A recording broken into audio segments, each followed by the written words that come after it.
மாப்பிள்ளை வேணாம் மாப்பிள்ளை வேணாண்டு வந்து முறையிடுறாங்க. அவர்கள் வைக்கக்கூடிய குற்றச்சாட்டு, என்னுடைய கணவர் கஞ்சாவிற்கு அடிமையாகிவிட்டார், மதுவுக்கு அடிமையாகிவிட்டார், தொல்லை தருகிறார், வம்பு தருகிறார், நிம்மதியாக இருக்க முடியவில்லை, பிள்ளைகளை வீட்டிலே நிம்மதியாக வயசுக்கு வந்த குமர்களை வைத்துக் கொண்டு நிம்மதியாக இருக்க முடியவில்லை என்று பேசக்கூடிய நிலைகள். நேற்றும் இதை போன்ற ஒரு நிகழ்வு நடந்தது.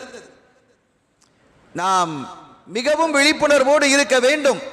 ஆக பெண்களினுடைய மன உளைச்சலுக்கு காரணமாகவும், விபத்துகளுக்கு காரணமாகவும், கொலைகளுக்கு காரணமாகவும், பல குற்றங்களுக்கு காரணமாகவும், தலாக்குகளுக்கு மன முறிவுக்கு காரணமாகவும் பின்னணியிலே மிக முக்கிய பொறுப்பு வகிப்பதாக இந்த போதை இருக்கிறது என்றால் அது மிகையல்ல.